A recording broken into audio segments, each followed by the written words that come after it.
discuss the theory of, you already know the theory. Only few points I would like to highlight. First 10 questions are based on this diagram. In this diagram, you can see it's an electrochemical cell. The pressure on the left piston is already in the diagram. It is shown as, somewhere it must be written. Yeah, 2 bar. So a constant pressure of 2 bar is maintained on the left piston, and a constant pressure of 0.2 bar is maintained in the right piston. And you can see the gas, H2 gas is filled here. In the solution, we have HCl 1 molar. And based on this, we'll ask a lot of questions. Many questions we can ask. So what kind of cell is this? Is this cell is having liquid junction potential? Question number 1. Oral question. Let us start with some oral questions. Anyone? Is this thing has liquid junction potential? Anyone would like to answer? No. Please respond. Any one of you? What do you think? This cell has a liquid junction potential or not? Yeah. You want to say something? Yes, good. Go ahead. Somebody wants to answer. Come on. You all know this. What is a liquid junction potential? I know this. Okay. So you don't want me to discuss liquid junction potential, na? Tell me in this cell, even if you are mistaken, nobody is going to laugh at you. Liquid junction potential is always present. Always present. Okay. So you're saying that in this cell, liquid junction potential is present. Where is that? At the porous plug. No, but unfortunately, this cell is having no liquid junction potential, because liquid junction potential is only the potential develops when 2 liquid junctions are there. Junction and liquid, you already know. If 2 liquid junctions are there, separated by a porous wall or separated by something, then only liquid junction potential exists. So in this cell, there is no liquid junction potential. Okay. Why? Because you can see there is no salt bridge. If there is no salt bridge, you can see the reaction is common. So there will not be any liquid junction potential. If you see a standard galvanic cell, you will find a liquid junction potential. Okay. So I would like to see a close discussion on this one. The fundamentals of electrochemistry. So we have discussed a lot of ionic equilibrium. Let us talk something about fundamentals of electrochemistry. So first question is, the answer is, there is not going to be any liquid junction potential in this cell. Second question is, what kind of cell is this? That's a very pretty simple answer. Tell me. This is a concentration cell. This is a concentration cell. What is a concentration cell? A concentration cell is a cell in which the concentration is different in 2 compartments of a galvanic cell. But we could not see any difference in concentration here. How can we say this is a concentration cell? So we said that this is, here the pressure of H2 gas is different in 2 compartments. And that pressure difference is creating kind of a voltage in this galvanic cell. So it is a kind of a concentration cell, and we used to call it electrode concentration cell. Second question is also oral. Now, third question is, which is going to be the last part of this question. Let us start with this one. If this cell is, if the pressure on left hand side, that means the pressure which is at 2 bar, if I increase the pressure by a differential amount like dP, what will happen? Anyone? Of course, piston will go down. Of course, piston will go down. If I increase the pressure by dP, what will happen? The piston will go down. So see this diagram very carefully. What will happen when piston will go down? Okay, you can download the diagram. I have already shared the problem, and try to answer the following question. The following 10 questions are based on simple this one. That is going to make the electrochemistry concept, all the concept we are going to cover here very quickly. If you have any doubts, about reversibility of a cell, what is electrochemical cell, what is the potentiometric arrangement, how electrodes, anodes, cathodes, etc. If there is any theoretical doubt, we can easily cover in this particular problem. So the question is, in the given electrochemical cell, the pressure on the left piston is increased by dP so that the H2 gas is allowed to pass through the porous plug. As you can see the porous plug over here, so that this H2 gas will start coming out of this porous plug. Of course, there was a 2 bar pressure, and probably we want that this gas is bubbled here at 2 bar. So you can say that we are bubbling this gas here at 2 bar pressure. That is it. And here, whatever gas will be liberated will be quickly coming into 0.2 bar pressure. So that is the situation. Assume ideal gas behavior of H2 gas under the experimental condition, given this, and 1 Farad is this. If the volume on the piston A decreased by 1 meter cube in Joule, 1 meter cube, what is Q reversible of the system in joules? That's the first question. There is a correction. What is Q reversible in joules of the system? Sorry for this. This is the first question.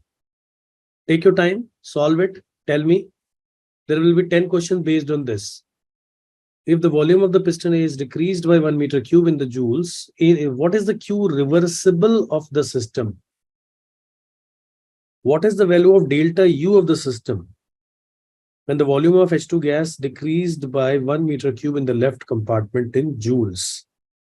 You also have to calculate delta U in joules. Thirdly, calculate delta H of the above described process. In the same process, calculate delta H. Fourth, calculate delta G of the above described process in joules. Fifth, find delta system, delta surrounding, and delta total in the above mentioned processes in joules. 6. What is the value of EMF developed across 2 platinum electrodes in volts? 6. What is the total electrical work done in the process in joules? Electrical work done. 8. What is the total PV work done on the system in joules? 9. What is the efficiency of the galvanic cell? And 10th, what do you think? The overall process is reversible or irreversible? So this one single question is going to follow up the whole electrochemistry galvanic cell funda. See this diagram and answer this. That means calculate everything about this. When this cell is operationalized, what will be the voltage difference? What kind of current you can draw from there? What will be PV work? What will be non-PV work? What will be delta H? What will be delta U? What will be entropy change of system? What will be entropy change of surrounding? And what will be the entropy change in total process? And what do you think? The process is reversible or irreversible? That will complete the discussion.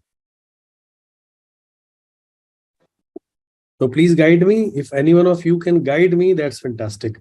Just start doing this thing, or I feel that this is the answer. Okay. Any one of you? So these are some set of questions. Okay. And if you wish to take some time on this one, you can always take time. Anyone? See, this is a very interesting problem. So if we want to solve it in interesting fashion, that's great. Because, JEE advanced examination always asks some very interesting questions. So always some questions hide some kind of funda. And that is a very unique presentation of the problem. I took a lot of time to prepare this question, think about it, what JEEs asked so far in electrochemical cell, what they will ask, how interesting this question is. So this has a lot of, things. So what do you think? We should solve it, or you will try your time? We'll try. You'll try. If I share the answer immediately, it will start by you getting biased. So I'll share answer after say 8 to 10 hours. It will okay? Yes, sir. Okay, done. Try this question. Not very good question, but not very, calculative question, only conceptual question. This is regarding electrochemistry, first 10 questions, and it will also relate intimately to entropy, and it will relate and, cover the whole thermodynamic concepts. Very interesting question. This one is okay. Few other questions are like this. In ionic equilibrium, as you know, I love ionic equilibrium because that is something where a lot of creativity is there. Find the solubility of a salt A plus B negative. Already shared this question with you. Find the solubility of salt A plus B negative in water. This is a special question because you have to find the solubility in water. You don't have to find the solubility in some, at a given pH or something like this. Because those questions are easy, straightforward question. But when you do this kind of problem, they require some kind of intuitive thinking, taking adjustments. And so this is one such questions. And I believe that the four problems which I have discussed here, Jay can never go outside these four questions. Okay, that's my guarantee to you. If they ask very ultra difficult question, they could not go. And there's some reason why I'm saying this. So these four questions which I have taken here, 11, 12, 13, 14, and 15. So there is a mistake. One question is by mistake has come here. Just strike it off. Sorry, not this one. But this is part of the bigger question. What do you think the overall process is reversible or irreversible? Sorry for this, because we have to create these questions so that you can so find the solubility of A plus B negative. In this question, you see what is happening. Only one thing is hydrolyzing. The idea is you will notice that KSP and K is varying. And with the variation of KSP and Ka, the problem solving technique changes and your assumptions will change. Because in all situations, you have to avoid a cubic equation type of situation. So in these questions, the whole idea is what is your intuition, how developed your intuition is, that what kind of approximation you are going to take is going to fit in this scenario. So this is the whole idea. So only workable problems are given, should be created. So these are some workable problems where you will get a very well-defined answers. That is it. Well-defined answers means you can take an approximation and that will be valid. You can always check the approximation. Similarly, this question is there where both cation and anion is hydrolyzing. So this is also a very simple question, but can be asked. Time and again, I have done this mistake. Many times it has been repeated, but now finally, this is 10 to the power minus 5. I've already shared it. I've asked my operator to remove this, but 2-3 times I've asked, but still it is there. And one last question in which I have taken KSP of a simple salt. You see there is a diacidic, di-basic acid.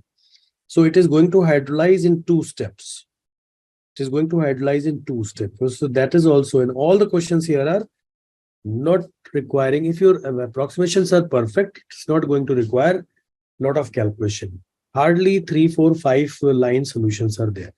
So try these questions and that will make your solubility equilibrium and fantastic. And if you have any doubt in complexation equilibrium, you can ask me right now. So having done this, you want to do it and then I can discuss it later on. In the last class, I have discussed few questions. If you have any doubt, you can ask me. Truncated octahedron. So that time I could not explain very well. So I have given you my trademark figure, which I have created. So I hope that after that, you can understand truncated octahedron and how the truncated octahedron is related to all other things. So I hope that you understand that thing also. I believe truncated octahedron and related things I shared some file with you. So if you have any doubts, you can ask me specifically. Any theoretical doubt I can discuss. Otherwise, our agenda will be shortened. Anyone? Anything you want me to discuss? Any theory concept? Any theoretical concept? Atomic structure, gaseous state. Few questions. I think that in GTA today paper, few questions I have not discussed because of shortage of time. We can also discuss those questions. One question was there in physical chemistry. This question number 32, question number 31. What kind of problems were they? How to solve them? You already have done it. Question number 32. Are you sure that ml is equals to 0? Anyone? How come you're so sure that ml is equals to 0? Single electron species. For single electron species, ml is equals to 0? No, beta, ऐसा नहीं है. Wave function of an atomic orbital of a single electron atom or ion is given. Doesn't really matter. See, this wave function is valid for not only single electron atom, it is valid for everyone. Although it has been given for a single electron, it has been given, but this is valid for everyone. No? This wave functions are always valid for every species. Only thing is, you know, this Z you see, Z will become Z effective in those scenarios, but it will retain its concept. This form, it will be retained. Okay. Or these constants will somewhat change. So it is valid for all the atoms. So have you seen the wave functions? Have you seen the wave functions? You say the p orbitals are p orbitals को देखना है तो p orbital में आप देखो कभी cos theta होता है, कभी sin theta sin phi, and sometimes it is sin theta sin phi, and sometimes cos theta sin phi, something like this. Cos theta sin phi, no, I think sin theta sin phi, p orbital, 3 types of orbitals are there. Do you remember? Yes, sir. Okay, so how can you say that? Can you really say that? Let's discuss this. Can we say that ml is equals to, the idea is ml for p orbital can have 3 values, -1, 0, and +1. So you have very conveniently said that this is pz orbital, and some one of them is px orbital and some one of them is py orbital. What is the basis of this px and py? What is the basis of this px and py? So your answer will be like this. So if it is a px orbital, if this is x-axis, the probability will be maximum along x-axis. You will probably say this. So if the probability is maximum along x-axis, that also means that the probability is vanished along this plane. And what is this plane? YZ plane. So on YZ plane, there should not be any probability density. Then only we will agree that this is a px orbital. By this logic, we determine the px orbital, and we determine the value of ml by looking at the orbital. What is there? Sin theta, cos theta, etc. Okay. And we also know this one convention is there.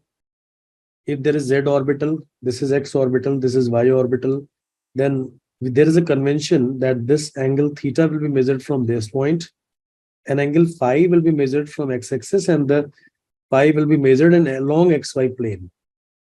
That is another thing. So on the basis of this, you kind of determine the orbitals. For example, if this is the situation, if you remember, and if this is r, then of course this distance is equals to what? R sine theta. And so this distance is r sine theta cos phi, and this is r sine theta sine phi. So whenever you see r sine theta sine phi, you say this is py orbital. Whenever you see r sine theta cos phi, you simply say this is px orbital. And whenever you see r cos theta, you simply say this is pz orbital. My question is, can you really relate this to ml number 0, -1, and +1? How come? Can you do it? So in this question, it was asked. So what was your basis of taking this ml? Anyone? You've taken it, you remembered it, or how you have determined? I just won't want to interfere in your knowledge, but what knowledge you have, you must tell me, na? So that I understand how you have concluded that if I can see the sine theta term here, if I can see cos theta term here, then ml must be equal to 0. Any idea? Anyone? Any tukka? Take a guess, a wild guess. What is the problem? J, Theta is unique. yeah, Cos theta is uniquer than sin theta and sin theta. I mean, cos sin theta and cos phi and sin theta. And 0 is also unique than -1 and 1. ML is also unique. That is why. Guess. Yes. Okay. And Yes, yes, yes. So I'll show you the real story, then you will determine on your own. Okay. So this, there are three part to the, you would decide yourself and don't get confused. Okay. Since the question was there, that's why I'm asking. I'm telling you the answer. RR is the radial part. Theta, theta is the theta part. Phi, phi is the phi part. Solution to all three parts you have to do on independent basis. That means solution Schrodinger equation solved in such a manner that we get solution of this, and we get solution of this, we get solution of this, and these solutions are combined together to form the clear solution. The solution of this one is very easy. Most easy is the solution of this one, and which says that phi is equals to e to the power minus I m phi. Okay, plus minus this. That is the solution to the this part. What you can call theta will be called azimuthal part. Theta, because the quantum number L is related to this theta, and phi we should call what? Sometimes theta is called zenith part, because like in our Earth system, this is North Pole, so you're measuring angle from this. So sometimes it is called zenith part, and this phi part is called azimuthal part. It's amazing. So this is the phi function. Now, if the possible value of MR, quantum numbers, you already know, this is plus minus L and 0. You already know. Plus minus L and L minus 1 up to 0. So there must be one value 0. And that 0 will be when it is 0, then phi is equals to what? The phi function is equals to what? This is simply, if you put here m is equals to 0, that phi is equal to vanished, because that will become what? 1. So in this function, can you see any phi? No. When you could not see any phi, that means here m is equals to 0. In this way, precisely we can relate this cos theta to m is equals to 0. You understand? Everyone? Any doubt? Because this is wave function, everyone is mugging up, but there is something there in the solution, which is a mathematical fact. So if ml is equals to 0, that means phi part will not be there. Okay. Now coming on to this part, that nobody is going to ask you what is px and py. Tell me what is the value of +1. Px is -1 or +1. Nobody is going to ask you, because this question is wrong question. If I ask this in MCQ, that will become very difficult, because this level is beyond your syllabus. But I tell you as an information, and the answer I have given is related to this. Reason I would like to discuss, if m is equals to 1 plus 1, then this phi function will be e to the power minus I phi. Sorry, plus I phi. So that is equal to what? Cos phi plus I sin phi. Have you ever seen a wave function in which there is a imaginary number?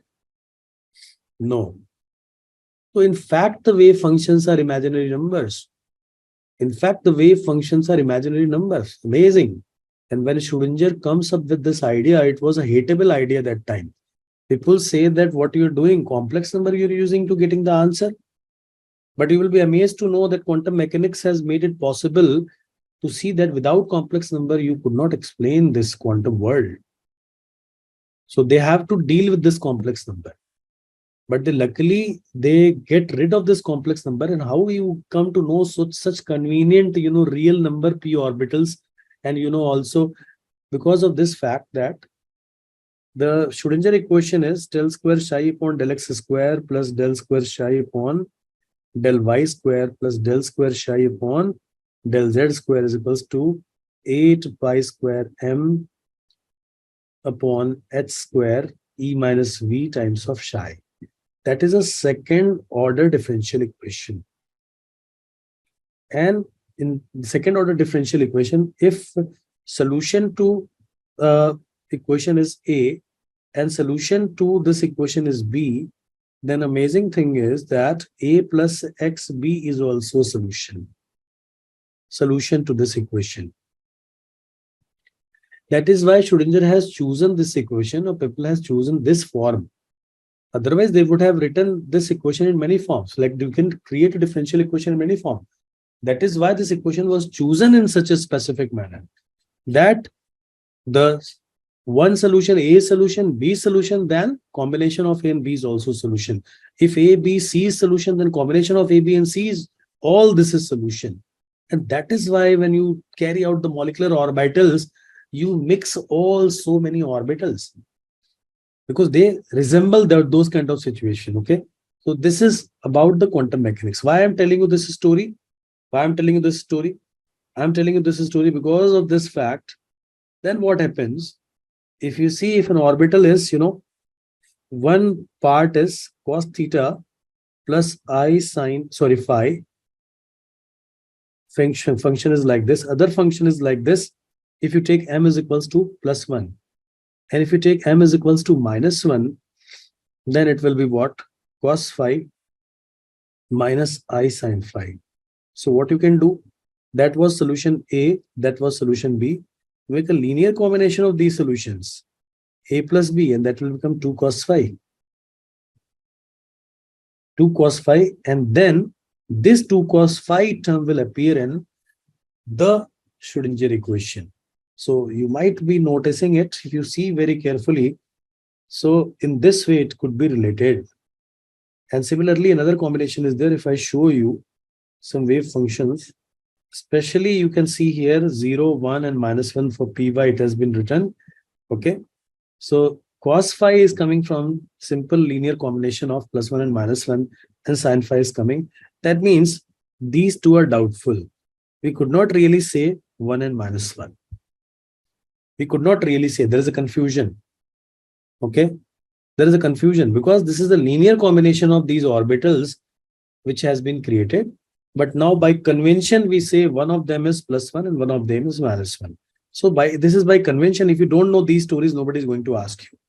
Crux is this, that there is no doubt about this because for here, m is equals to 0. But for +1 and -1, it is very difficult to predict that which function is which. That is my idea. Okay, I hope that you understand. So this is one thing I saw in this paper. We don't have to think much about it, but one thing is this. About question number 31, these type of questions started getting asked in ITJ after once J has asked this question. And the crux of this question number 31 was, which today's class I haven't discussed, that the molar conductivity, the crux of this problem is that specific conductivity is additive. That means if you say K of NaCl, you can hypothetically write K of Na plus K of Cl negative. That is the idea of this problem. And then K of Na plus, specific conductivity of Na plus can be related to lambda of Na plus into what? C, concentration of only Na plus divided by 1000. So that is the beautiful idea on which this question is based. So simply get the individual concentration of ions and then use this funda to get the answer. So this has been asked in JEE maybe 5-10 years back, but no new question has been framed. We are creating questions on this idea, only this idea. And all other ideas are, finished, because how to get the conductivity from, what is that? Solubility product from conductance measurement. And sometimes they have also asked conductometric titration, strong acid versus strong base. Here I have another question. What kind of graph you expect if you have a weak acid like a CS3CH and along with that phenol, another weak acid phenol is there, and you are titrating it with NaOH. what kind of graph you can expect here? Conductometric titration. Tell me, these two mixture of weak acids are there. That's another question which I would like to ask. Anyone?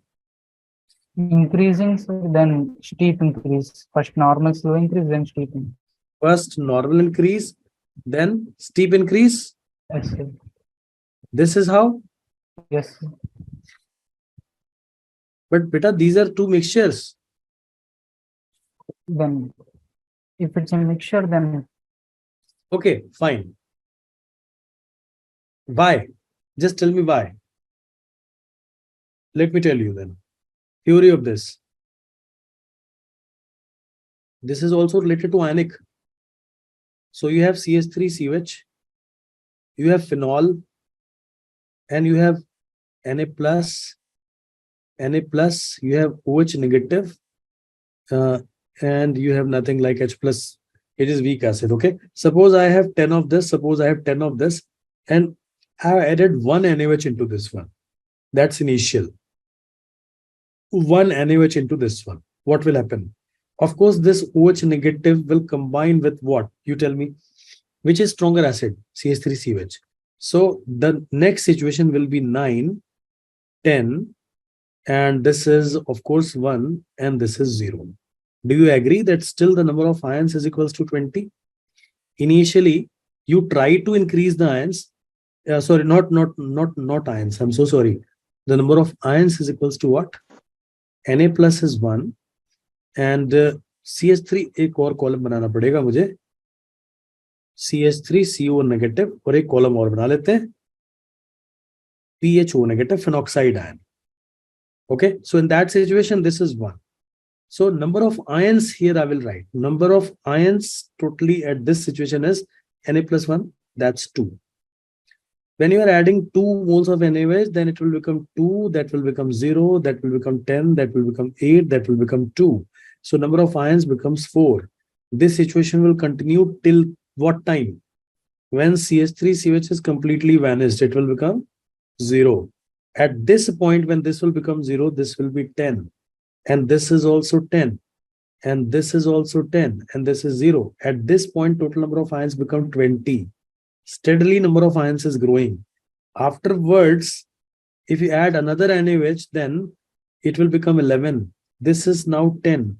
This is 0. This is going to be 9, and this is going to be 1. And this is simply 0, and this is 22. What do you think now? What kind of graph it should be?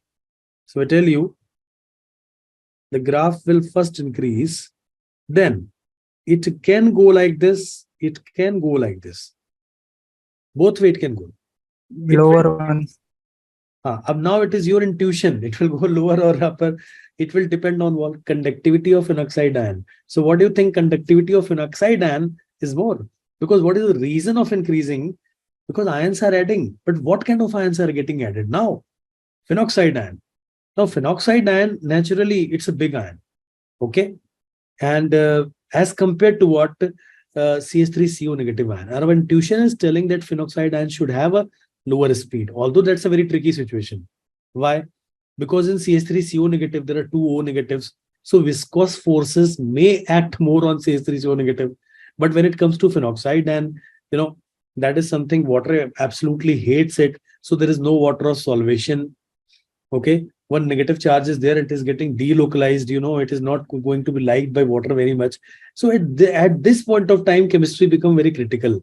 Here, either you have to remember or you have to rely on how, the examiner is how open-minded. So I don't think examiner is going to, ask you something, but our data tells us that since it is very big, moves like this, and then it will go like this. But full marks to anyone, I could not predict, because these are, multivariate problems. How can I say that phenoxide ion is going to be moving faster than acetate ion? Acetate ion has 2 O. Okay, the oxygen is the charge is getting delocalized on 2 oxygen atoms, but then 1 oxygen atom is there. Hydrogen is quite obviously going to like that oxygen atom. But phenoxide ion, water almost hates it. So that is why, because phenol is not dissolved in water. You have to dissolve it. You have to add NaOH to dissolve it. That is the greatest proof. So when you study chemistry, you have to get a lot of feel. You have to understand the characters. So that is why a very famous question in organic chemistry says, how you can dissolve phenol in water? The answer is add NaOH. But if you add sodium bicarbonate, it is not going to dissolve. That's a very famous question in organic chemistry. And that's kind of a distinction. If phenol is there, some other acidic group is there, how you distinguish it.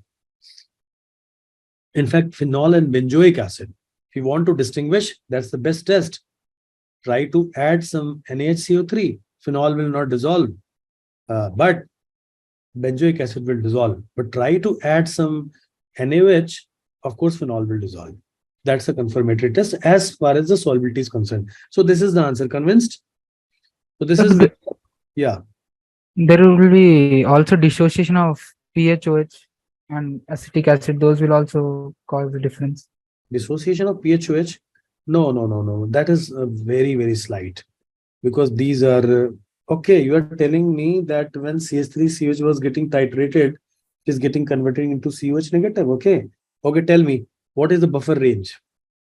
What is the buffer range? pKa will be ranging of 5 to 8. Let's take 5 to 8. What is the acid strength of phenol? 10. 10. At this point, phenol is not even 1% dissociated. Check it out. That is why I have taken this choice. I mean, acetic acid is dissociating more than phenol, so graph will be little different for both. When But acetic, both are weak acids, and practically speaking, both are almost equal to 0. They dissociate. How is this dissociate? Out of 100, it dissociate like 1 or 2. Getting what I'm saying? even H plus conductivity is 100 times such. Even there, but H plus is not free now here. H plus is not free. That's a buffer solution.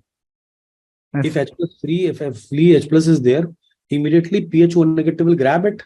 It will not let it remain free. Okay, agreed. H plus ion Yes, can be very large, but they are not present in much concentration. Here the solution is ruled by PHO negative, PHOH, okay, CH3COH and CH3CO negative. H plus OH negative बिचारे बहुत कम है. They are so small. So never think about it, though they are moving fast. Done? Yes, So sir. anything Sir, else? once can you explain why the graph steadily increase after the slight increase, sir? After this, finally, what will happen? Everything is finished. Okay. Now you are simply adding NaOH. When you are simply adding NaOH, then not only ions are increasing, but there's a OH negative ion, which is very fast moving ion. It has exceptional stability. That is why that's a very rapid increase. Understood? Yes, sir. Yeah. And one more thing. What about on this axis? What is there? Molar conductance or conductance? What is on this graph? Small things are there. Always believe, fundamentals are very small. Conductance. Yes, absolutely right. That's conductance. How you decided all of a sudden? Whose conductance is increasing? Molar conductance we could not talk about, no? So basically conductance is increasing. Okay. Another question. These small things are very important. Have your basics absolutely clear. What is conductance? If I have a beaker, and this is 1 liter beaker, I put 2 electrodes into this one. And I want to measure the resistance between these 2 points. Of course, that is going to give me the conductance. Okay. So we measure the conductance C of 1 liter or only the conductance between these 2 electrodes. What we measure? When we calculate conductance, we calculate conductance of 1 liter or we calculate conductance between the electrode. 1 liter. Think about it. Ved. And I think those between the electrodes, no, sir, because the effect will be caused only between those two. Yes, beta, yes. Because it is not different from electricity. Ved, increase your confidence level, okay? If you see this, if you're measuring conductance of, resistance of a wire, you're of course measuring this as the wire. So you should consider this a wire. Okay? This is a wire. So you're basically measuring conductance of this wire. The only difference between this and this is here the carriers are electrons. But here the carriers are electrolytes. Got it? To make this point absolutely clear. Small How- thing. Yeah, tell me what How do we know other parts are not involved in this? this is how. See, we have three quantities. We have three quantities. One is C, one is K, and one is lambda m. We have three quantities. So, Yes. between these two electrodes, whatever solution is there, and whatever number of ions are there, okay? So, conductance depends on two things, proportional to number of ions.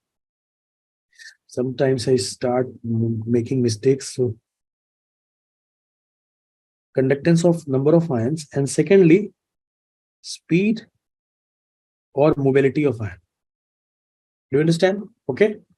Now, this is conductance. When you talk about the K, it is simply the conductance measured by a hypothetical electrode, which is having an area of 1 centimeter square, and distance between them is equals to 1 centimeter.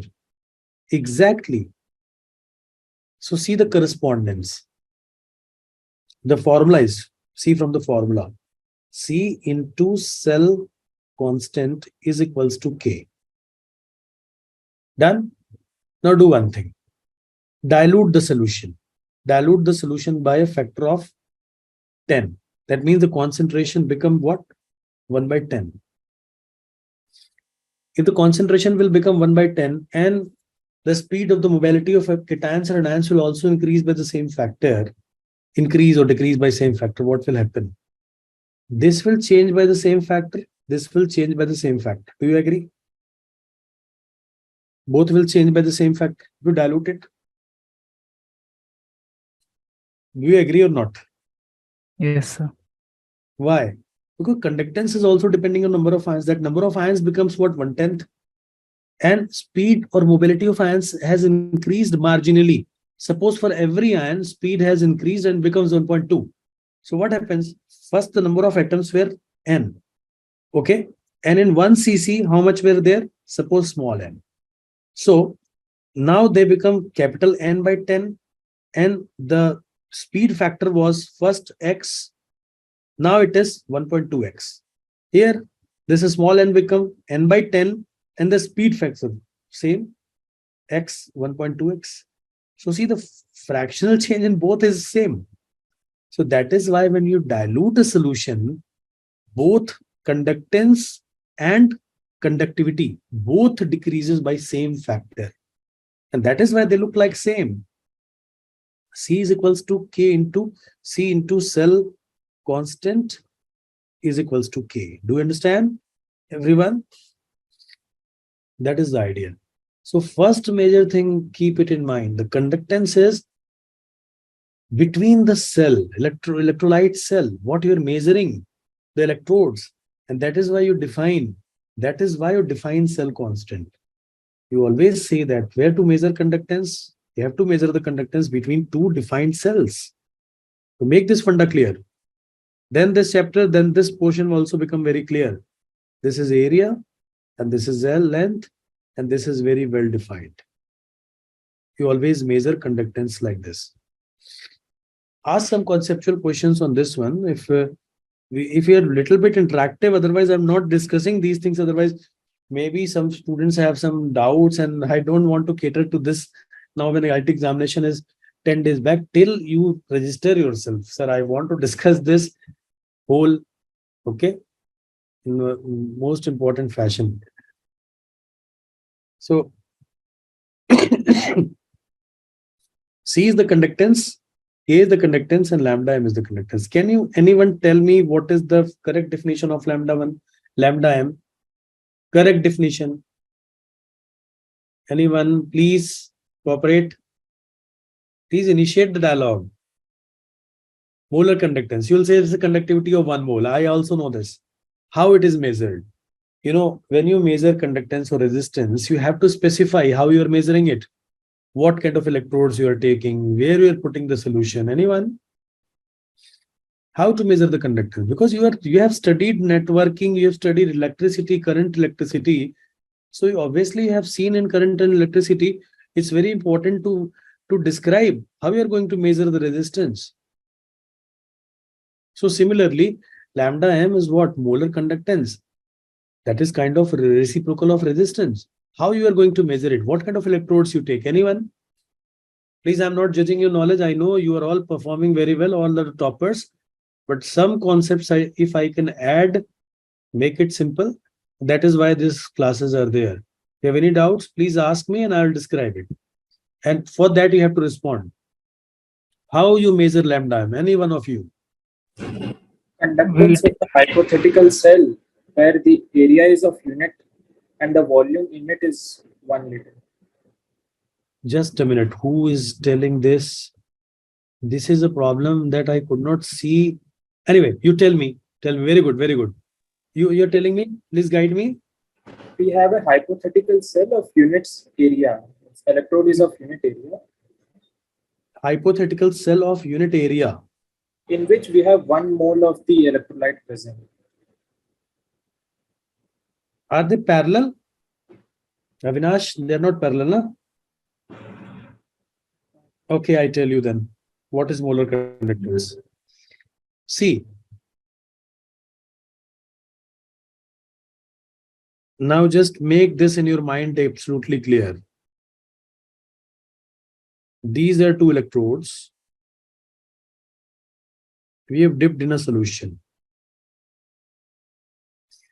So the whatever portion of solution is falling between these two electrodes, keep it in mind, and whatever ions are there, they are contributing. The ions which are outside is not contributing. Of course, they're not contributing. Okay. And this particular thing is called conductivity cell. In this conductivity cell, there is an area and there is a length between the electrodes. We call this cell constant L by A. We derive it by physics formula, which is the very common thing, that resistance is directly proportional to what? Resistance is directly proportional to length, and resistance is inversely proportional to area, and multiplied by a constant. And which we call in physics what? Rho. Rho L by A. This is resistance. So we do what? Reciprocal of this. So 1 by rho, and this is, you already know why I'm doing this at this hour, I don't know, but still, this is C, since a very basic question was involved, and 1 upon rho will be called now K and A by L. So simply we put C into L by A is equals to K. This formula is absolutely getting away from the physics. Nothing new about this. Only form has been changed. That's conductance. Okay. This is the macroscopic picture of conductance.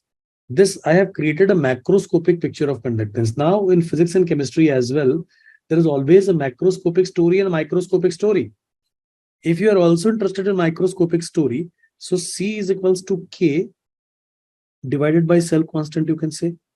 And I can also say C is equals to, for some function of number density. This is number of ions per unit volume, I would say.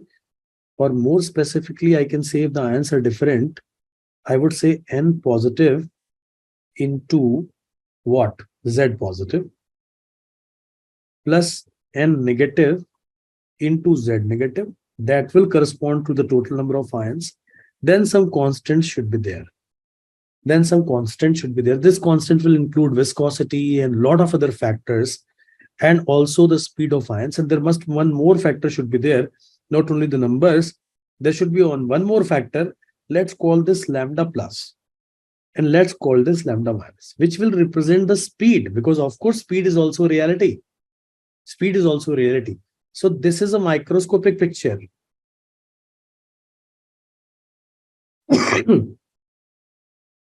And that is a macroscopic picture. Okay, that is conductance. So you have to answer these questions. What happens when we add water into this container? When we add water into this container, the solution will become dilute. When the solution will become dilute, then conductance will change how? C dash. K is a constant which is not going to vary.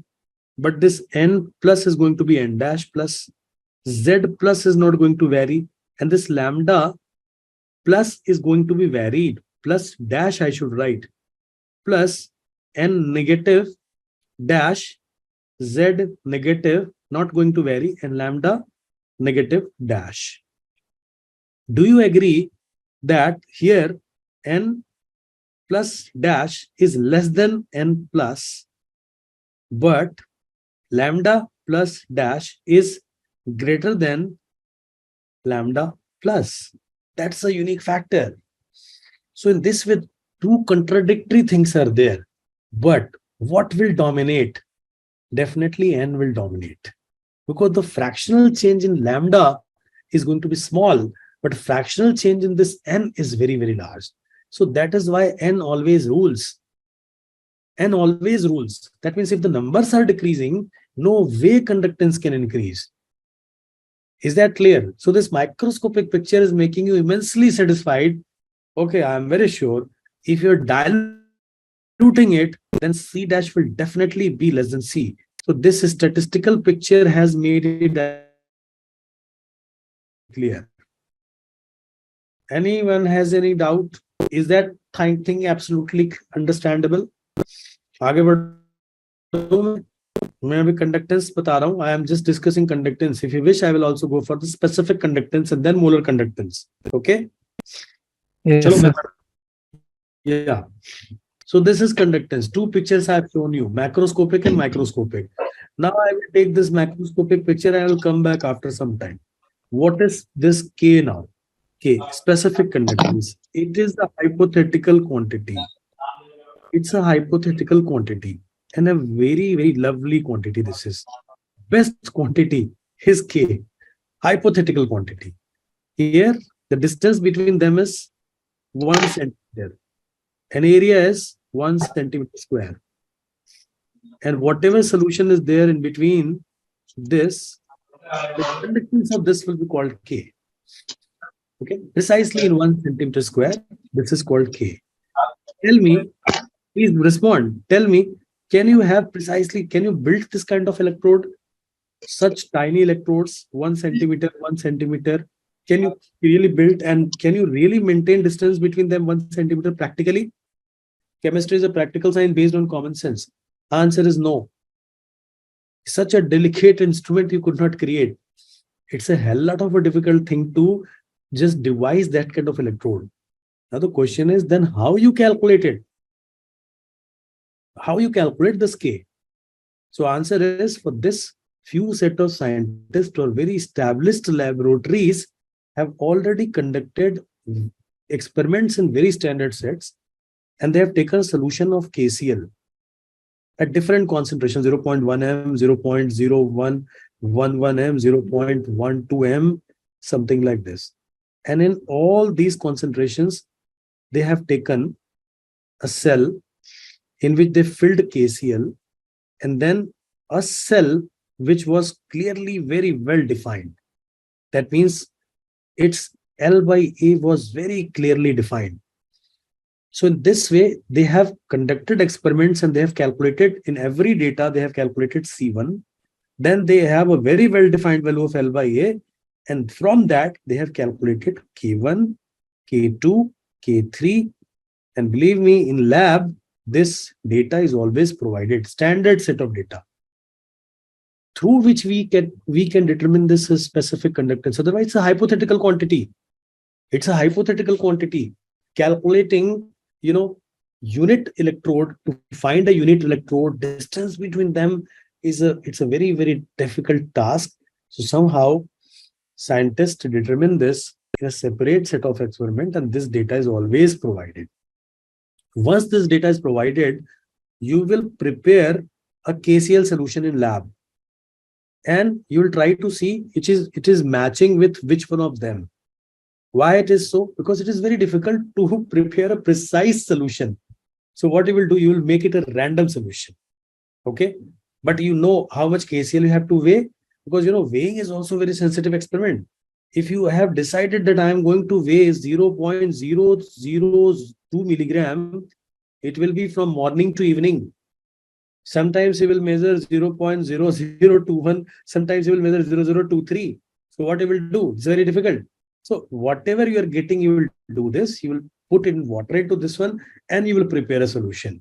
Then you will match whatever data it is matching. So in this way, whatever KCl solution you have prepared, you know from the data what is the value of K of this. Okay. And this K is used, and now you take your conductivity cell. You take your own conductivity cell and you dip this particular KCl solution into this one. Whatever you have prepared, you already know the value of K here, and you will calculate, measure by Wheatstone bridge arrangement. You will measure the resistance. From this, you will get the conductance, and then you have the formula C into cell constant. So in this manner, the cell constant, which you already know, in the first experiment, you already know the value of K, you already know the value of C, you determine the cell constant. The first set of experiment is to find the cell constant with the help of KCl. Once you know the cell constant of a cell, then you take an arbitrary solution. You will put the same conductivity cell into this one, and now you have poured an NaCl solution. Suppose it is 0.1 m. So you already know the cell constant, which is L by A, and you will measure what? C multiplied by C, and you will get K of NaCl. So a simple story I told you. Can you really get the value of K so easily? No. You will only get with some standard values, you can get the value of K NaCl. Okay. Do you really know the conductivity cell constant by just measuring the length and measuring the area? Impossible. It will consume a lot of time. It is rather impossible. Okay. So somehow you measure by different shaped conductivity cell. Okay. You measure the conductance and you know the cell constant of those with the help of the described experiment, and you get the value of KCl. But once you have determined NaCl, nobody will deny it that this is conductance of. However, you measure how you measure it doesn't really matter. It is conductance of exactly 1 centimeter cube solution measured between 1 centimeter distance, and area should be 1 centimeter square. That's for sure. That is for sure. So this little conceptual part your mind should be very aware of. Why I'm telling you this story now? Now I'm coming to the final part of the story. So for the molar conductance, what you need? Take two large, infinite, surface area electrodes and fill the solution with this one. And suppose this is 1 centimeter square. And suppose the distance between them is 1 centimeter. So no, the ions which are falling in between will give a conductance of K. So this cell will also give conductance of what? K. And this will also give conductance of what? K. Okay, now you know that all these resistances are joined in what? Parallel. 1 by R plus 1 by R plus 1 by R is equals to C plus C plus C. So you can say N times of 1 by R summation is equals to N times of C. So you can say that in this manner, all the conductance will increase. So we simply say, what is molar conductance? Molar conductance is equals to K times volume that contain volume in cc that contain exactly 1 mole. That is lambda. K into volume in cc which contains exactly 1 mole. Now try to understand if you have any doubt here. Suppose I have 0.1 m NaCl. So for molar conductance, I need 10 liters of this because 10 liters containing 1 mole. I will fill this 10 liter. This 10 liter will take a space of what? 10,000 centimeter square. And they are separated by 1 centimeter. How many cells will be there? How many cells will be there? 10,000. So there are 10,000 cells which are connected how? In a parallel manner. So we can say lambda m is equals to K into 10,000. K of NaCl in this situation to 10,000, and hence we have the formula lambda m is equals to K into V. This simple formula has this idea. I hope that you understand. What is the definition now? Molar conductance is a hypothetical quantity as if it has been measured in what manner? Like taking two infinitely large electrodes separated by a unit distance, and you have filled a solution which contains exactly 1 mole of electrolyte. And when you measure the conductance, that is called molar conductance. That is the macroscopic picture. And microscopic picture, then what will be what? Molar conductance will be Na plus into Z plus into lambda plus Na minus into Z minus into lambda minus. Here these NAs are constant. Kitna bhi dilute karo, how much you dilute, but this Na is not going to change. So why molar conductance increases by statistical picture? Can you explain? Because this is Z plus and Z minus increases. That is why lambda m increases. Okay, that's the simple funda of what? Conductance. And I want that clarity in the mind before we tackle this. So summary is this: C, K, and lambda. Volume. How much volume is involved? Falling between electrodes. How much volume is involved? 1 cc or 1 meter cube. Choice is yours, but we like this choice. It is conductance of 1 cc. Same solution. It is conductance of 1 cc, but C is the conductance of falling between the electrodes, and lambda m. That volume in cc which contain exactly 1 mole electrolyte.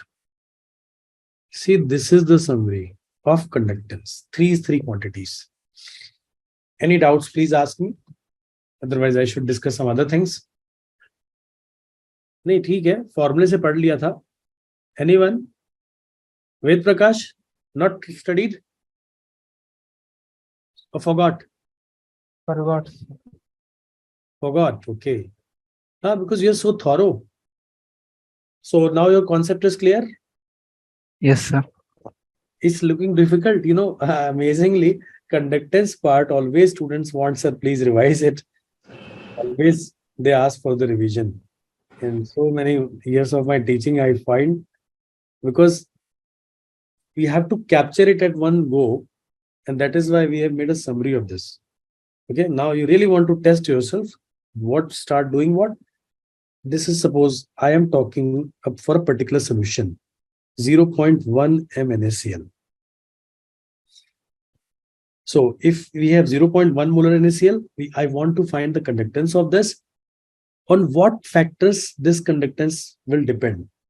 First, will it depend on concentration? First, concentration, yes or no? Yes. Yes? Okay, not NaCl. Suppose we have NaCl solution. The conductance, first quantity conductance, will it depends on concentration? Yes or no? Yes. Will it depend on, let's call it A, B? Will it depend on cell?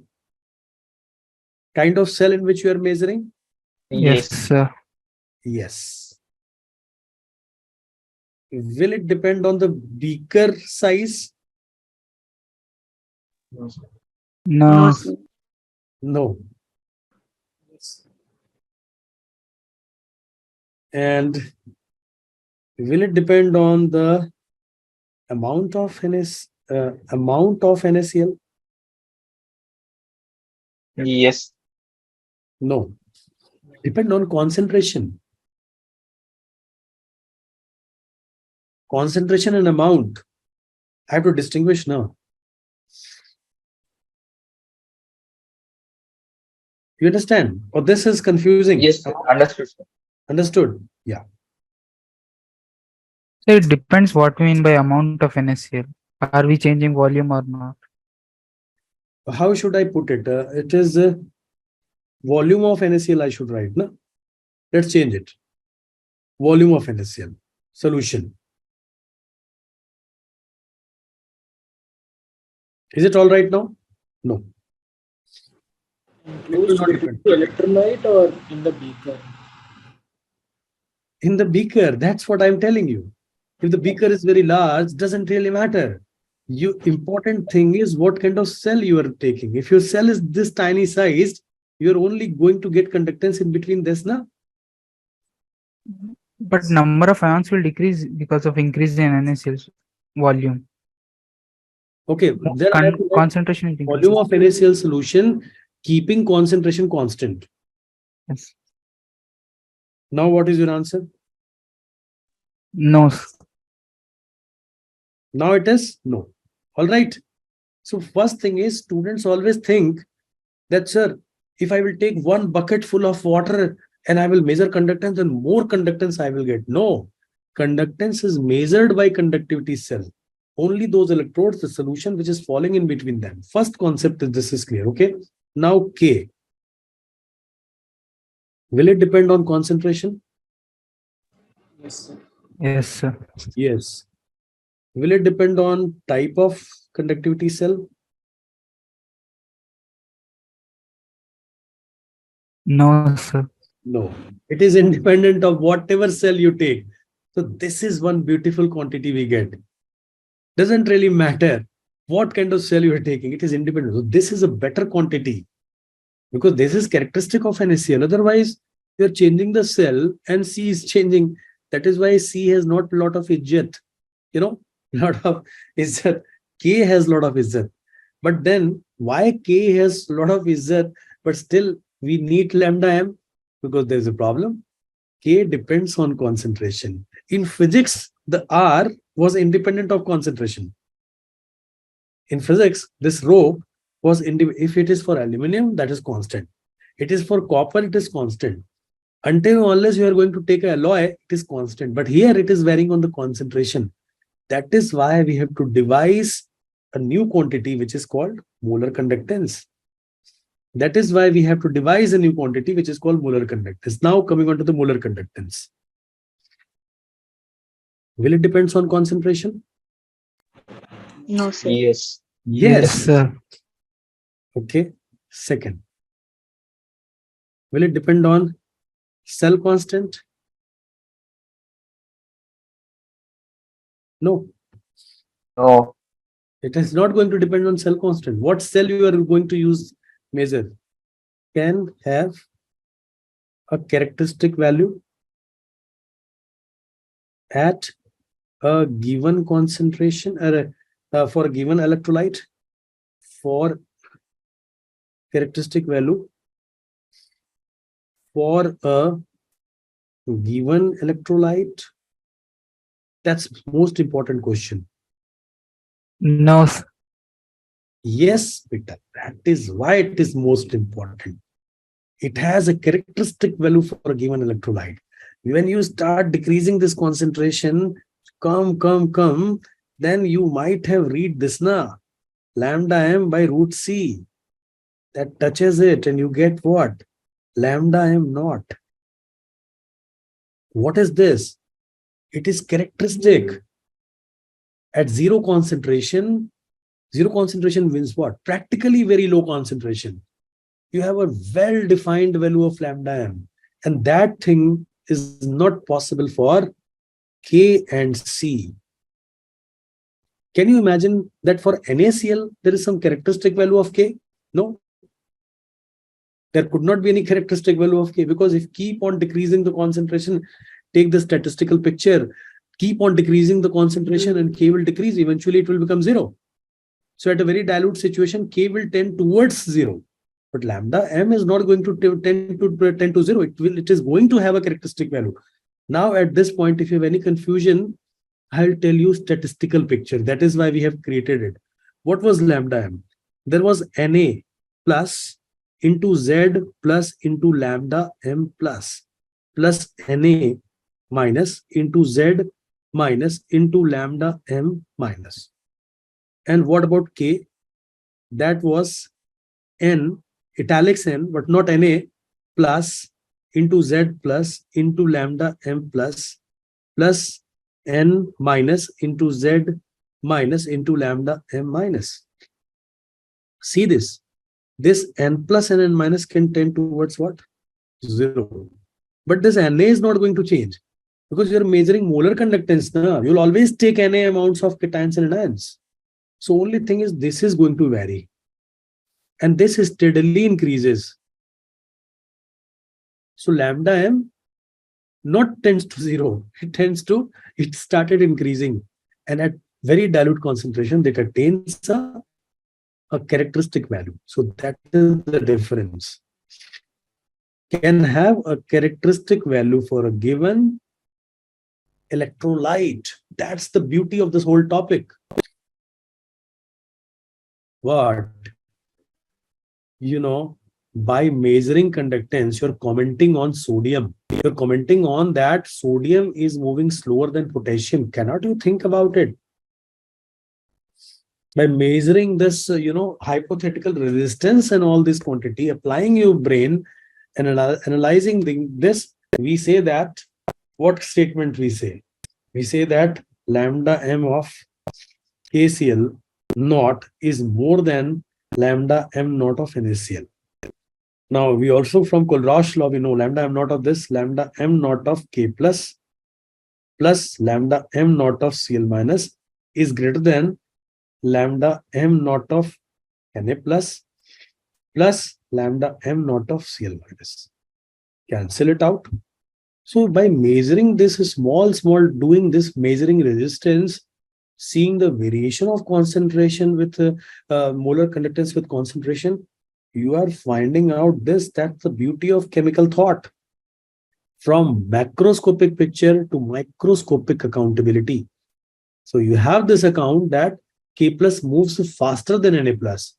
You have never gone and asked, hello K plus, tell me how fast you move. You could not do it. It's rather impossible. But this is the thought process through which we get to this point. So that is the beauty of this topic, okay? Any more doubts here? So if you revise it like this, we can create a lot of MCQ questions and all this. You can see this for this conceptual kind of a thing. And Jay always believe in asking conceptual question. Practice. 70 to 80% time you will get practice questions, but 20% will be unique questions. Anybody can set. You see, every week, if you ask me, I will give you 7, 8, 10 original questions, which will be different, very, very different. You would have never solved it. Okay. So that is how Jay can also do this. Okay, there is a question, sir. What about the other conductivity cell that involves a cylindrical tube? Very good. And 2 platinized electrode. That is why I'm telling you, take whatever shape, doesn't really matter, because from that shape, you will get K. Somebody has measured K, and now you take whatever shape, you are free to take any shape. So actually, conductivity cells are pencil cell types like this. Very nice designs are there. Okay. Something like this, like a cylindrical thing. And there are 2 electrodes and solution is measured. Of course, they're not parallel. But then what is going to happen? From this, you will measure C and you will multiply it by cell constant L by A, and that will take care of everything. You will get K, but this K will be conductance of exactly 1 cc. It will be exactly 1 cc. Believe me. Done? Anything else you want to ask which you have a doubt? In today's class, somebody asked me, yes, enthalpy. What is enthalpy? Should I discuss? Gibbs function, enthalpy, anything? Visualization? Any doubts here? No doubts. Sir, when we discuss the graph of CH3COOH or phenol with NaOH, no, sir, Yeah. I've discussed. there we assumed some things for phenols because of its bulky size or thing. Can you say it once again? See, if we are in a solution and we have a phenol and NaOH, and we are titrating it with HCl, sorry, phenol and CH3COH.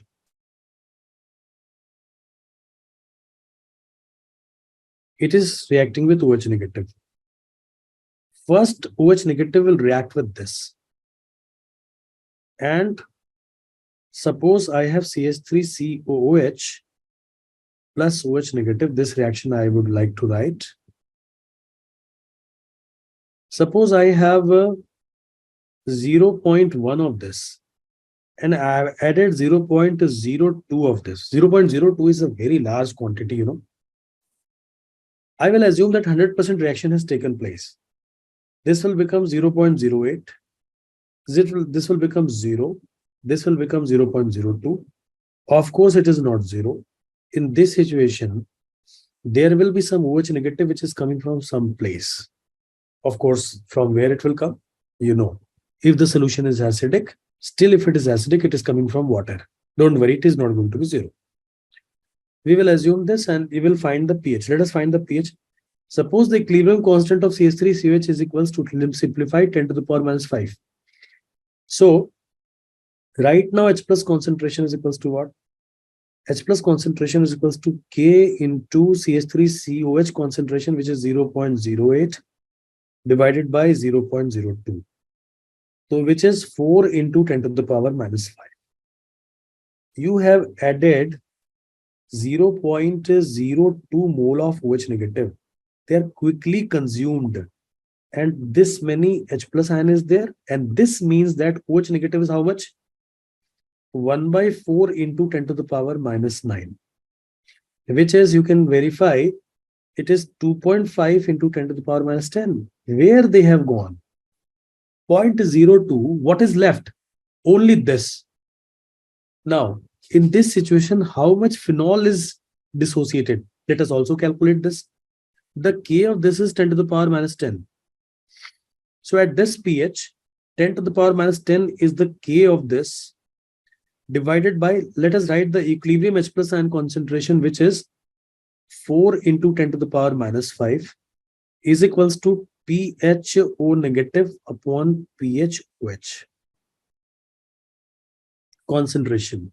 So this is coming out to be 1 by 4, that means 0.25 into 10 to the power minus 5. In other words, see this. This is basically how much? 0.25 upon 10 to the power 5, which is 25 upon 10 to the power 7 is equals to PHO negative. PHOH. Beta, what is the meaning of this? If PHOH is 10 to the power 7 is equals to how much? 1 crore. If PHOH is 1 crore, then PHO negative is how much? 25. What do you think? Is it dissociated? No. So it is just sitting like this. It's waiting for its time. Till the time the whole CH3COH is not converted into CH3CO negative, dare not it is going to react. Am I clear? Yes, sir. Yeah. So that is why I told you the ionic equilibrium, electrochemistry, the thermodynamics chapter you see in physical chemistry. From thermodynamics, liquid solution is there, electrochemistry is there. Only 2 chapters are there. thoroughly study, well, only 3 chapters are there. Thoroughly study thermodynamics, thoroughly study and revise ionic equilibrium conceptually and chemical kinetics. Atomic structure is a very nice topic, but mostly people have mugged it up and they have done it, and ITJ could not go beyond certain limits. That is why it's a very safe chapter. Mole concept, your common sense is there. You can always tackle. Okay. Surface chemistry, small thing is there. Apply thermodynamics to get the concepts, everything clear. So all the chapters are related to thermodynamics. So go through the thermodynamic concept, go through the ionic concept. That is very important. The whole theme of a JEE physical chemistry good paper will be like this. Last year, they have asked a very standard examination paper. And this time, maybe if they are going to ask very simple question, then be prepared for that too. Do a lot of practice. Sometimes they ask very silly paper. Such simple paper that is not really differentiating between those who have worked really hard and those who have not worked so hard. So in Narana system, routine practice is too much. I am aware of this fact that you have done a lot of practices and a lot of practice question papers are there. You have already done. Only now go for the quality work. Spend 1 or 2 hours time, 1 hour time for a quality thing, but never compromise on the speed and accuracy. That you take care of your own. If you have any doubt, anything where from these areas we can work out, then in the last time we have some advantage into this one. If you have any confusions regarding this, yeah, mobility. Somebody, Avinash, you're asking for mobility. See, mobility is what? I think this concept is clear, and conductance, this is clear. Mobility is what?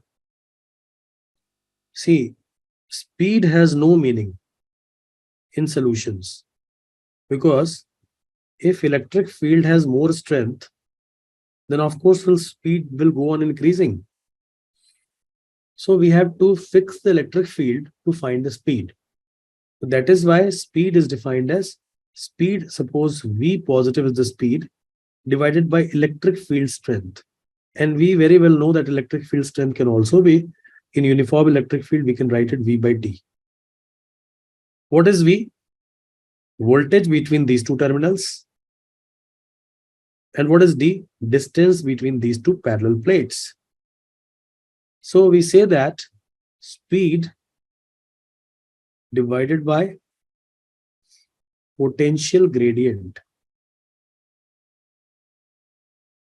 This is called ionic mobility.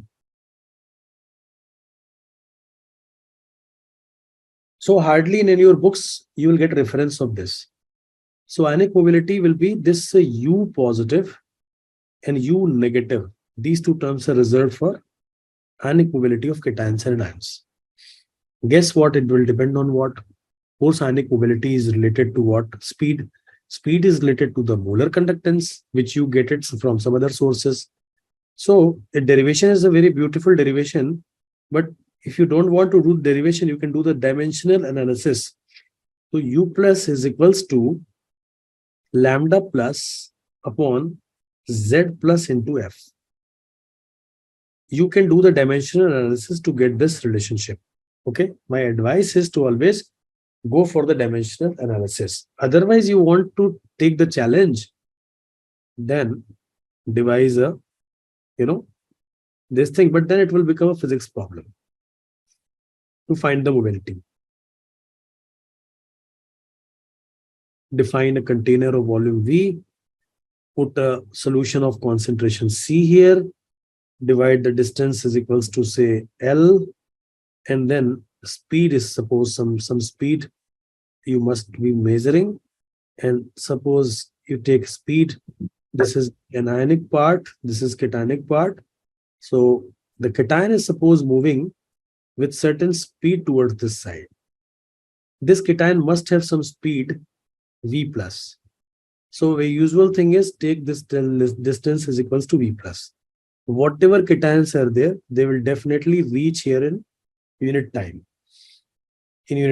So where volume is given, concentration is given. So you have the numbers of cations, which is going to strike in 1 second. That will give you I plus current due to cation. So when you get the I plus, Then I just describe the I plus. So V is equals to IR. Voltage is equals to IR. So that means V by R, that means V into C is equals to I. So from this I, you can get what? C plus, conductance due to cation into the voltage. Now we know that from conductance, we have to reach where? Specific conductance. So C plus is related to K plus into this voltage. And subsequently, we will change this K plus into lambda plus. We have the formula into V. By this route, you can get this very simple definition. Don't try to do this. Just do the dimension analysis. You will get the same. What is the dimension of this U plus?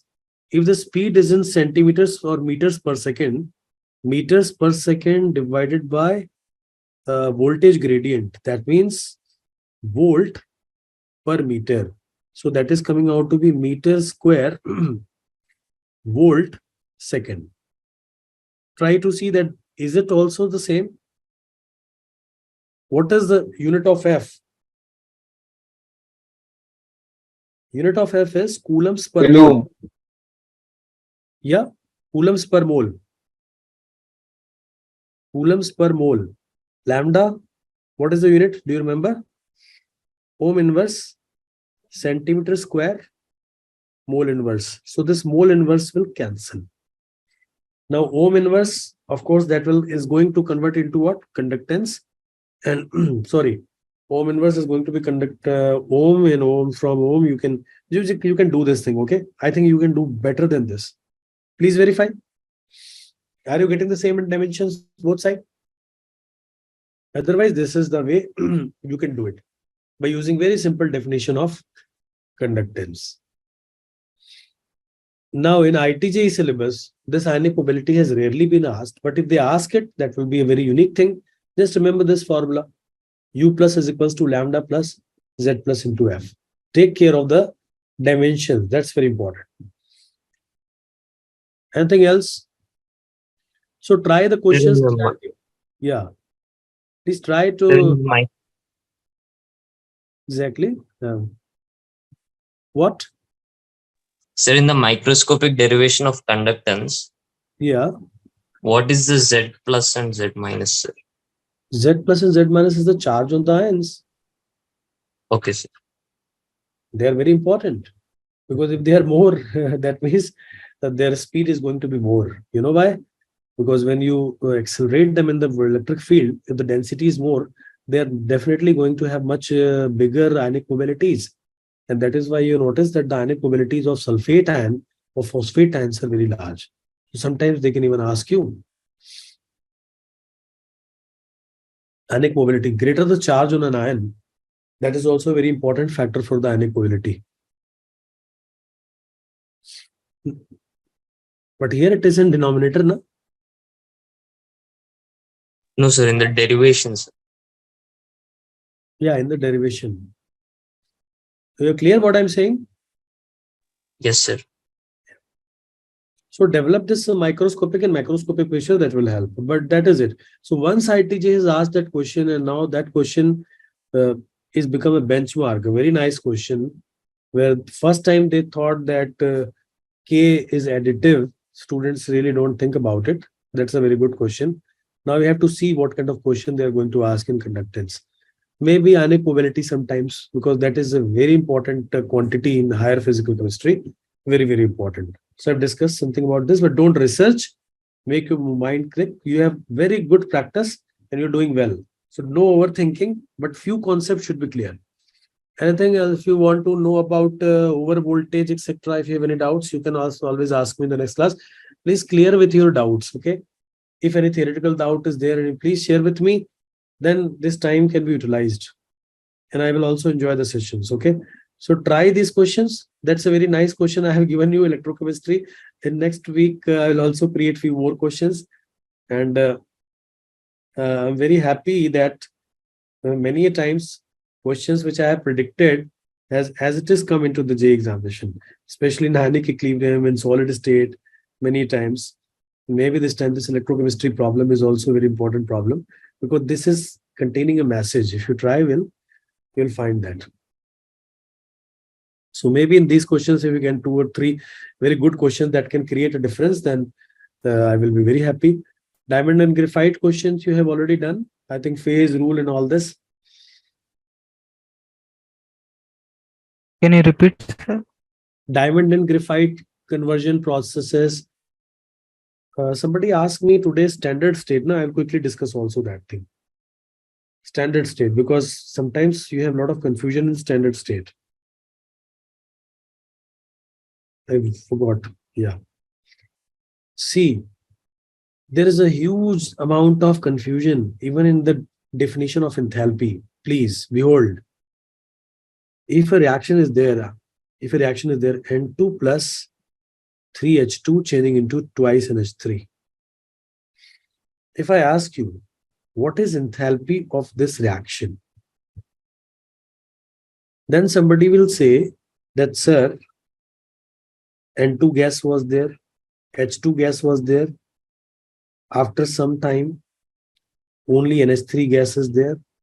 In this process, some heat was liberated. That heat we snatched out. And so the change is delta H of the reaction. So in the initial state, and we have gone to the final state. So it looks like this, that in the final state, there is no N2 and H2 left. They are vanished. And in the initial state, there was no NH3. So there is a problem now. If we write delta H, theoretically speaking, we write it like this. We write it like this, twice into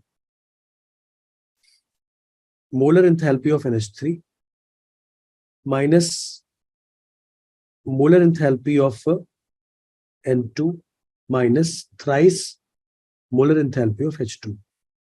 Theoretically speaking, we should write like this. Now this H of NH3 must be equal to U of NH3 plus P into V of NH3 or V into P of NH3. Similarly, this H2 should be equal to U of N2 plus P into V of N2. And similarly, this should be equal to U of H2 plus P into V of H2. So you will say that, sir, these quantities are absolute values could not be determined. Maybe absolute values could not be determined, but they have a fixed value. That's the second law. That's the first law. So they should be there. So that means we have to define, first of all, what is U? U is easily defined because temperature is given. No problem. But we also have to define P. We also have to define P here. We also have to define V here. Then only we can define H. And then only we can define delta RH. See, this is the problem. So how can you find delta H without defining a precise value of pressure to this? We all know H is equals to U plus PV. So if P is varying, what do you think? H will be constant, kya? No, that will not be constant because P is varying. So if P is varying and gas is not an ideal gas, something is liquid or something is solid, what do you think? H will not change? Definitely it will change. So without specifying pressure, how can you define delta RH? So the question is, pressure of what? Product or initial pressure or final pressure or what? That is the biggest question. That is the biggest confusion. And that is why I described this. So answer is, that this is, answer is, see the definition carefully. Always it should be written, N2 plus 3H2 changing into NH3. If you want to find the enthalpy of this, the pressure of this should be known. Pressure of this should also be known. Pressure of this should also be known. Well-defined pressure. Temperature should also be known. Then only enthalpy could have any meaningful value. Then only enthalpy could have any meaningful value. And for all the world scientists had decided that this pressure will be taken as 1 bar. This is also 1 bar. This is also 1 bar. And temperature of your choice. But normally the most of the data is presented on 298 Kelvin. But in US and UK, when handbooks you will take, they will provide formula so that you can calculate delta R H naught at any temperature. But it's not, it's totally related to the pressure. That izzat is given only because of pressure. This is a hell lot of is a important quantity here it is. So this vital part we miss, and we always think like when a reaction is taking place, N2 is vanished, S2 is vanished, NS3 is formed, and whatever enthalpy is there, it is true only to the some extent, but it's not entirely true. Now, why it is true up to some extent? See this. Most of the gases we assume as to be ideal. So if pressure is tending towards 0, this V is tending towards infinity. So P into V remained constant. So strictly speaking, if you take an ideal gas, so whatever pressure you are taking doesn't really matter.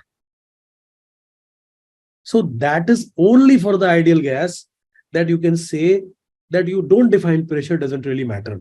Whatever way you are reacting N2 and H2 and forming NH3, delta H will be the same. But this is not the truth. Truth is this, that N2 and H2 and NH3 behave like a real gas. That is the truth. So that is why in physical chemistry, in real physical chemistry, you'll always find delta RH naught values or delta HF naught values. Strictly speaking, they are defined at 1 bar. Strictly speaking, they're always defined at 1 bar. Any doubts? If you have any doubts, you ask me. Because I know there is a lot of doubt. Sir, These even, are, yeah. even concentration is fixed to 1 mole. I mean, Yeah, when solute is there, then concentration. We know if solute is there, then U will be defined as what? U will once again be defined as U is equals to, sorry, H will be defined as H is equals to U plus PV. But if a solute is there, what volume you are talking about and what pressure you are talking about, they have no values. Okay. Enthalpy of a solute, if you talk about, then H is nearly equal to what? U. But what happens if you have a solute? This solute at a different concentration start interacting with each other. And with this interaction, they will alter the value of U. So we also have to define in what concentration situation we are defining the internal energy and enthalpy. That is why for solute, we always choose as to be concentration of 1 mole per liter. Clear? And this all is done by this beautiful equation. G is equals to G naught plus RT ln P upon P naught. And similarly, G is equals to G naught plus RT ln C upon C naught. Here C naught is 1 mole per liter. That's called standard concentration. And this P naught is equals to 1 bar. This is how thermodynamics define these standard quantities. Now, for solute, there are other choices as well. But in your syllabus, very simple solutes are there. You'll be amazed to know that molality can also be taken because it is all depend on what standard you want to choose. So few scientists or few books or few research scientists always take molality as well. But now we don't have to go to that level, okay? For your purpose, solute 1 mole per liter. And you know, molality and molarity is not a lot of difference, okay? What do you think? Which is better quantity, molality or molarity? You'll find molality is a better quantity. Because whenever T is involved and some temperature changes are there, take molality. Because that thing is not going to be, temperature dependent. Volume may change. So it is a better measure for take molality for the solutes. But your syllabus is very simple. Here, in higher physical chemistry, sometimes we also take molality as a standard for solute. But for gas, always pressure of 1 bar. Is that clear? One Yes. last but not the least. What is the difference between delta RH and delta RH naught? They are approximately same. Because of this factor, that for gases P into V, is nearly an RT. So even if you change the pressure, see, this is not a, this is arbitrary pressure. Okay, they are not very much different, and that is why in calorimeter experiment you have धूम धड़ामा. ठीक है, in calorimeter what you used to do, धूम धड़ामा करते हो, इधर होता है तुम्हारे पास क्या, carbon C2H6 gas, you react with O2, they disappear, they form what, CO2 plus H2O. The pressure here was 25, then pressure here was say 10 atm. Afterwards the pressure is equals to say 2 atm, something like this. So you are doing all kind of different things, like C2H6 starting point was, pressure was 25 atm say, then O2 pressure was 10 atm, and then they combine, they form CO2. Suppose it is 50 atm, and suppose water is formed in the closed container. I am not measuring it, very casually I am going about. So is this the enthalpy change plus heat? Is this enthalpy change is equals to delta RH naught? Tell me first. No. But luckily that is same. Why luckily that is same? Luckily that is same because if you take from 25 atm, just do this thing, C2H6 at 1 bar plus O2 at 1 bar, react to form CO2 at 1 bar plus H2O. Now take it from 1 bar to 50 bar. T is constant. Delta H is equals to 0. Take it from 1 bar to 25 bar. Delta H is equals to 0. Take it from this to O2. 1 bar to 10 bar. Delta H is equals to 0. So what happens? This delta H, this plus this changing into this, and this delta H both are same. That is why we are enjoying this. And we never question what is the real definition of delta H. That is why. So why I told you this story? Just to tell you this story, just to impress you at this late hour? No, I don't have any such thing. Lot of other things, because delta RS is never equal to delta RS. Something like this. It is 100, then this is 10,000. It is sometimes minus 500, and this is sometimes 1,000. They are so different. Similarly, delta RG and delta RG naught, they are rarely same. But we are so lucky, delta RH is nearly equal to delta RH naught. That is the idea. The whole ITJ syllabus is based on this fact. Have you ever seen delta H varying with pressure? No. So that is why I told you this story. Keep it in mind. What is the exact definition of delta H? Okay. And in morning I told you, I think one more thing I told you, what is the extent of reaction? What is delta H? If you have any doubt, you ask me, repeat. This concept is clear. I think, ask me, see this what I have taught here. What is delta RH naught and what is delta RH? Finally, I am writing one equation. N2 plus 3H2 changing into twice NH3. If it is at 2 atm, if it is at 5 atm, if it is at 1 atm, you maintain this pressure and somehow convert 1 mole of this and 3 mole of this into 2 mole of this. I first once again repeat, you maintain this pressure and you convert this. So whatever enthalpy change is there, heat is liberated, is called delta RH.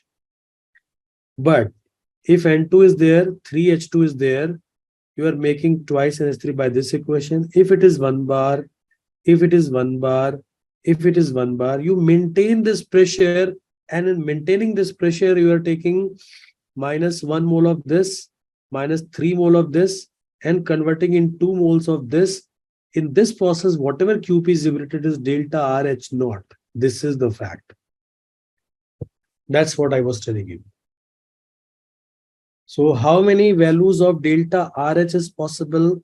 Minutely, if you do the experiment, they are infinite values. If you do very minute experimentation, but they're all very, very close to what?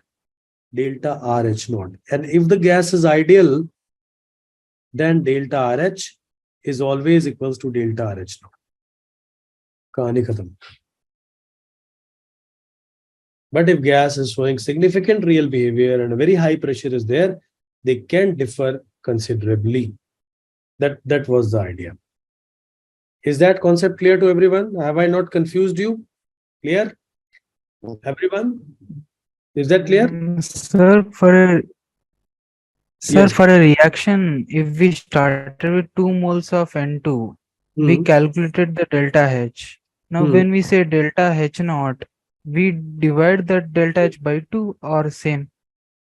First of all, the examiner will give you the reaction. N2 plus 3H2 changing into 2NH3. Then he will write delta RH naught. That means delta RH naught belongs to this reaction. Is equals to say minus 40 kilojoule. I don't know the value per mole. Okay. Now suppose you are taking 5 mole of this. So if you're taking 5 mole of this, what is delta RH of this? So your answer will be, if 1 mole of this reacted, then you get this one. So 1 mole N2 will correspond to minus 40 kilojoule. So 5 mole N2 will correspond to 5 into minus 40 kilojoule. In other words, N of N2 into delta RH naught. Example 1. Okay, let's take example 2.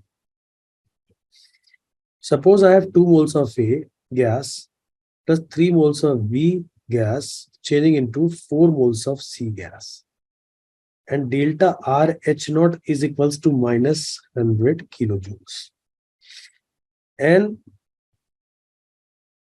15 mole of A reacted. So from this, I come to know that 2 mole of A, when react, it gives 100 kilojoules. So 15 moles will give what? 100 divided by 2 multiplied by 15. Any doubt? So when we write kilojoule per mole, what is our reference for mole with respect to whom? With respect to either of this. With respect to, you read it like this. Finally, example 3. 2 moles of A plus 3 moles of B is changing into 4 moles of C. I have written delta RH naught is equals to 50 minus 50 kilojoule per mole. Meaning of this is, per mole means 2 mole of A or 3 mole of B or 4 mole of C. Okay. And this per mole is called per mole extent of reaction. That's what I explained to you in the morning. 2A plus 3B changing into 4C. You will do it like this. Minus 2dx minus 3dx plus 4dx. Okay. So this minus 2dx, if the value of dx is equals to 1, if this dx is equals to 1, how much of A will disappear? Minus 2. How much of B will disappear? Minus 3. How much of C will formed? Plus 4. That's the idea. So basically, delta RH is equals to heat liberated per unit extent of reaction.